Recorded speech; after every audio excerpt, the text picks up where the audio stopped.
चलिए, तो यहाँ पे आपको एक पिक्चर देखने को मिल रहा है। ये बता देता हूँ कि ये हमारे अटर्नी जनरल हैं, ठीक है, ये हमारे अटर्नी जनरल है। दोस्तों, अटर्नी जनरल से रिलेटेड जितने भी क्वेश्चन आपके एग्ज़ाम में पूछे जाते हैं वो यहाँ पे आपको बेसिकली मैं कवर कर दूंगा, तो वीडियो को लास्ट तक ज़रूर देखिएगा। मैं अटर्नी जनरल का नाम बता देता हूँ जो अभी है, ठीक है।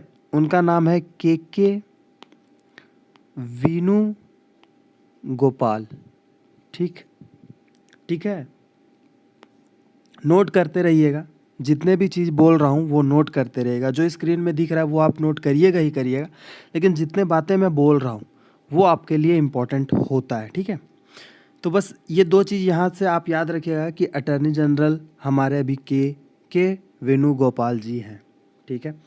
अब देखिए, अटर्नी जनरल का बात हम आर्टिकल नंबर 76 में करते हैं, ठीक है। कितने में करते हैं? आर्टिकल नंबर 76 में, ठीक है। ये वो मैं आपको बता दूंगा, ठीक है। जितने भी क्वेश्चन बनते हैं याद रखिएगा कि वो चाहे आपका XY का एग्ज़ाम हो, FCAT का हो, SSC लेवल का हो, CDS हो, सब में ये आपको काम आएगा, ठीक है। तो चलिए बढ़ते हैं आगे। तो ध्यान दीजिएगा कि जितने चीज़ मैं बता रहा हूँ और जितने चीज़ आपको नोट करना है वो आप कर सकते हो, ठीक है। तो सबसे पहले अटर्नी जनरल के बारे में बात करते हैं। तो attorney general is the first law officer of the country, मतलब कंट्री के फर्स्ट लॉ ऑफिसर होते हैं, नोट कर लीजिएगा, पहली बात। दूसरा है कि चीफ एडवाइज़र होते हैं to the government of India in all legal matters, ठीक है। जितने भी लीगल मैटर्स होते हैं इसमें ये अटर्नी जनरल जो होते हैं वो चीफ एडवाइज़र होते हैं। और जैसे कि अभी मैंने बताया कि article 76 provides for the office of attorney general of India, ठीक है। तो ये बात हमारा आर्टिकल नंबर 76 में मेंशन्ड है, ठीक है। तो ये क्वेश्चन आपका यहाँ से बन सकता है, तो एक क्वेश्चन ये आप याद रखिएगा। और दूसरा, ये first law officer of the country कौन होता है? तो वो अटर्नी जनरल ही होते हैं, ठीक है। दो क्वेश्चन आपका यहाँ से बन सकता है। बढ़ते हैं आगे। अपॉइंटमेंट, तो प्रेसिडेंट ऑब्वियसली। पॉलिटी में जितने भी चीज़ में अगर आपको पूछा जाएगा कि अपॉइंट कौन करता है, दोस्तों याद रखिएगा प्रेसिडेंट, ठीक है। सारे में आंसर प्रेसिडेंट ही होगा, मैक्सिमम टू मैक्सिमम। बात करें तो 99% का बात करें तो उसका आंसर प्रेसिडेंट ही होता है, ठीक है। तो अपॉइंटमेंट क्लियर हो गया। क्वालिफिकेशन का बात करते हैं तो सिटीजन ऑफ इंडिया ऑब्वियसली, ये तो होना ही चाहिए।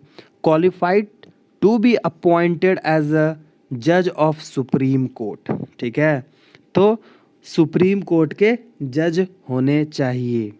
तो यहाँ से जानना तो ज़रूरी हो जाता है ना कि सुप्रीम कोर्ट का जो जज है वो बनने के लिए क्या क्या अनिवार्य है, ठीक है।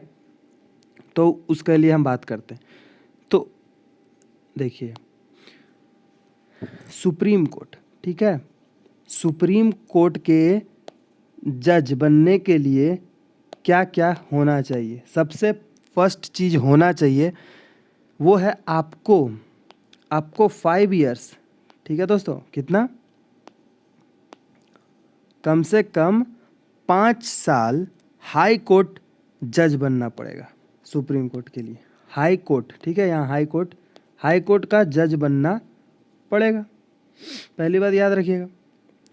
उसके बाद आपको 10 साल एडवोकेट, मतलब जैसे कि होना चाहिए ना advocate, as a rank of advocate में आपको प्रैक्टिस करना होगा कम से कम 10 साल का। मतलब कि आप कहीं भी वकील हो तो 10 साल वहाँ पे काम किए हो, ठीक है। और जज होना चाहिए हाई कोर्ट का, जिसमें आप 5 साल तक काम किए हो एज अ जज ऑफ इन हाई कोर्ट, ठीक है। उसके बाद तीसरा, प्रेसिडेंट के नज़र में आप क्या हो?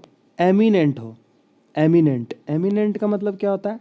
श्रेष्ठ, ठीक है। एमिनेंट का मतलब होता है श्रेष्ठ, अच्छे व्यक्ति हो, खत्म। ये चीज़ होना चाहिए आपको सुप्रीम कोर्ट का जज बनने के लिए, ठीक है। इसको नोट कर लीजिएगा। फिर बढ़ते हैं हम आगे। अब देखिए यहाँ पे लिखा हुआ है रिमूवल, मतलब कि हटा कौन सकता है? तो जी प्रेसिडेंट ही इसको हटा सकते हैं। अब देखिए यहाँ पे लिखा हुआ procedure and grounds for removal isn't mention in the constitution, ठीक है। तो ये कॉन्स्टिट्यूशन में ये चीज़ मेंशन नहीं है कि इनको कब हटाना है, ठीक है। तो ये प्रेसिडेंट के मन से होता है, प्रेसिडेंट जब मन चाहे इन्हें बाहर कर सकते हैं, हटा सकते हैं, ठीक है। और बात करते हैं टर्म का, तो अटॉर्नी जनरल का जैसे कि बात करें ना टर्म्स का या फिर टेन्योर कितना होता है, तो जी कुछ ऐसा मेंशन नहीं है कॉन्स्टिट्यूशन में, ठीक है। सिंपल सी बात यह है कि प्रेसिडेंट ये डिसाइड करेगा कि इनको रखना है या नहीं रखना है, ठीक है। जब मन होगा प्रेसिडेंट निकाल सकता है, जी बिल्कुल, ठीक। तो रिमूवल समझ में आ गया। अब हम बात करते हैं रेजिग्नेशन का, तो रेजिग्नेशन भी attorney general submit his resignation to the president, ठीक है। तो याद रखिएगा प्रेसिडेंट का बहुत ही ज़्यादा रोल होता है अटॉर्नी जनरल में, यही उसको रखते हैं, यही उसको निकाल सकते हैं, और अगर वो रेजिग्नेशन देंगे तो प्रेसिडेंट को ही देंगे। क्लियर इतनी बात, ठीक है। तो मतलब कि बात करें तो अटॉर्नी जनरल जो होता है वो ही is not the full time counsel, ठीक है। मतलब कि ये पूरे टाइम के लिए नहीं होते हैं, उसको खुद नहीं पता कि वो कभी भी निकल सकता है, ठीक है। तो ये होता है अटॉर्नी जनरल का जो मेन सवाल आपसे पूछा जा सकता है, ठीक है। बाकी फंक्शन वगैरह उतने रेलिवेंट नहीं होते हैं एग्जाम पॉइंट ऑफ व्यू से, ठीक है। फंक्शन क्या है अटॉर्नी जनरल का ये आपको उतना नहीं पूछा जाता है जितना कि मैं अभी आपको जितना कुछ बताया, ठीक है। इतना हो गया।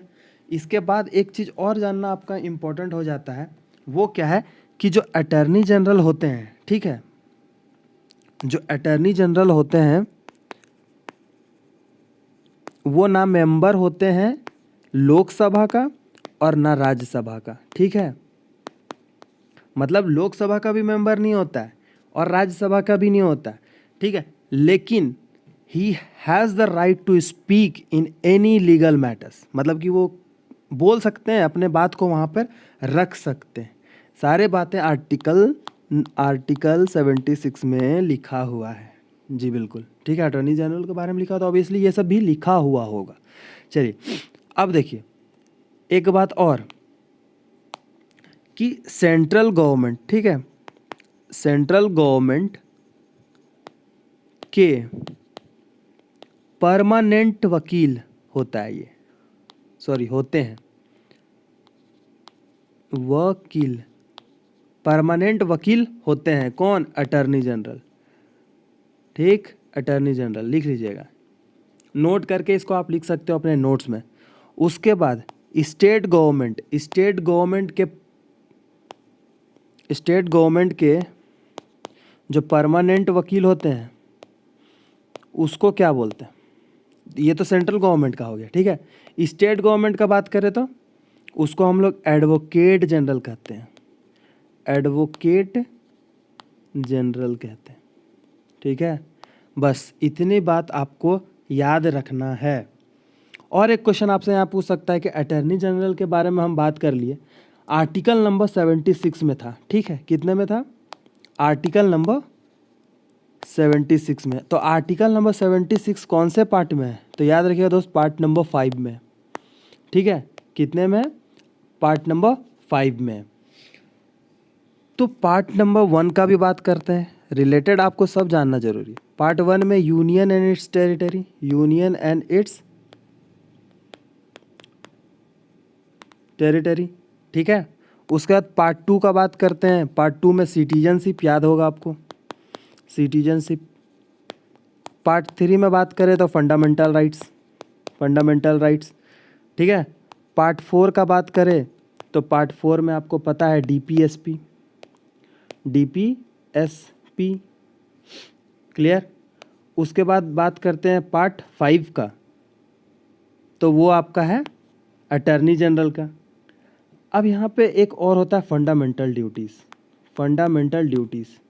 तो वो है आपका पार्ट 4A में, ठीक है दोस्तों। तो आई होप इतनी बात आपको समझ में आ गई होगी। अटॉर्नी जनरल के बारे में पूछेगा दोस्तों, इससे बाहर क्वेश्चन नहीं पूछेगा। आई होप ये वीडियो अच्छा लगा हो। इसी तरह वीडियो पाने के लिए लाइक से सब्सक्राइब कर दें, और तब तक के लिए बाय, जय हिंद।